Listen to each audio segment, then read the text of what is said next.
Jopur mag ochele mawuok e gwenge mag Ahero Irrigation Scheme sani koro ywak mokalo kalure kod onge mar chiro ne ochele mag-gi. Emmanuel Juma ma en jakom jopurgo ne owacho ni jopur mag ochele mawuok e gwengego pok ouso ochele mag-gi kochakore dwe mar abiriyo higa mokalo.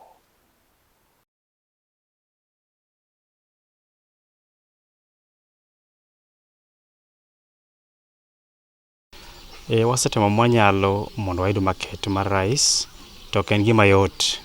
Wasedhi ka NTC mawuoyo kodgi mondo gikawnwa mchele, ok yot nikech pesa onge. Wasedhi nyaka cereal board, National Cereal Board mondo okawnwa mchele, to pesa ma gimiyowa tin.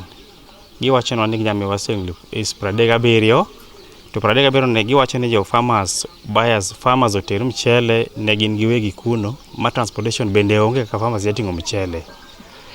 Mar ariyo wasedhi ir mindi moro miluongo ni Kotecha. Pesa momiyowa tin sana, godo nomiyowa siling 60 ewi kilo achiel, to kendo milled rice ma grade 1 ma mano ok yot korka farmers. Gie sani wadwa dhi ka Lake Basin mondo wawuo kodgi, nyocha wasedhi irgi, to manager margi nyo wayudo kodhi India, kawuono entie kendo wadhi winjora kodgi kawuono. Lakini ok wa expect price moro maber kalure kod kaka ne wayudo wach kuom sales and marketing manager margi mane kono ne gikawa 33 shillings. Koro gima duong' en ni wadhi nyiso farmers kaka weche dhi, to wakwayo sirikal mondo yie okonywa mondo farmers one kaka inyalo uso mchendegi. Farmers mang'eny ywak, nyithindo lewe school fees gionge godo. Mar ariyo gikawo loans go onyuolo interest mang'eny ka gichulo tamogi. Mar adek farmers dwaro chak pur gi lease farms mondo bende gitiyo godo, pesa onge. Koro our request maduong' ni government mondo konywa, omiwa pesa minyalo chul farmers mondo tich ochakre, school fees ochul ne nyithindo mokwamo mok nyatimo penj class 8 ka gidhi school bende onge. Pur mar mchele osebedo kadhi maber kendo nyo nitie production maber kabisa. However, wachopo kama koro wago chongwa piny nikech ok wanyal uso michele manyo wapurogi. Momiyo jopur koro ne obedo mool gi e chunygi, kendo moko kuomgi nenore ni koro dwa e pur nikech okelo michele oketo ka mondo usne, to ok nyal usore. Ka kung'i around ubro neno ka michele mang'eny kethore.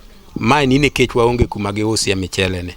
National Irrigation Authority osetimo part ne monyalo, moloso infrastructure mane scheme ka, moketo pi ma jopur puro michele, kendo giseyawo schemes moko, and that means ni michele dhi bedo mang'eny in future. Ka jogo chako tich magitiyo kuonde moyawgo, to michele dhi bedo mang'eny. To kobedo mang'eny moingo ka kendo to uso be ok usre, to koro jopur nigi tabu, kendo jopur mang'eny dhi we michele, to ok onego giwe michele. Adwaro ni jo county government mondo wuog oko nikech en their mandate mondo gikony japur nwang'o kuma michele gi dhiye. Kaluwore gi National Irrigation Authority Act, the national government onego be ni yudo ne japur market mar gik mosetimogi. Koro akwayo sirikal mar the county government, sorry, not national government. The county government akwayo mondo wuog oko mondo yud ne jopur kuma michele gi dhiye, nikech ka ok ginyal yudo mano to hinyruok ng'eny ka. Now, 1 year ago, His Excellency the President gave a directive that all government institutions should buy milled rice from our local farmers, particularly here in Kano Plains. And 660 million was released to Kenya National Trading Corporation. They came here in the better part of last year to buy rice from the farmers. Unfortunately, from January of this year to date, they have not been able to purchase from the local farmers because they have had a challenge of having their stores filled to capacity, and they have not been able to empty the same rice into the market. So the rice farmers are currently still stuck with the harvest of the last season. Now, however, there are other avenues that the farmers can sell their rice. They're exploring National Cereals and Produce Board, they're exploring Lake Basin Development Authority, and also the private buyers. So since Kenya National Trading Corporation pulled out, the prices have dropped from 45 shillings. We are now at an average of 33 Kenya shillings per kilogram of paddy rice. So that is a huge drop, and compared to last year at 45 shillings. So in this irrigation scheme, National Irrigation Authority has a very clear mandate. Our role is to develop, operate, and maintain the irrigation infrastructure in this county.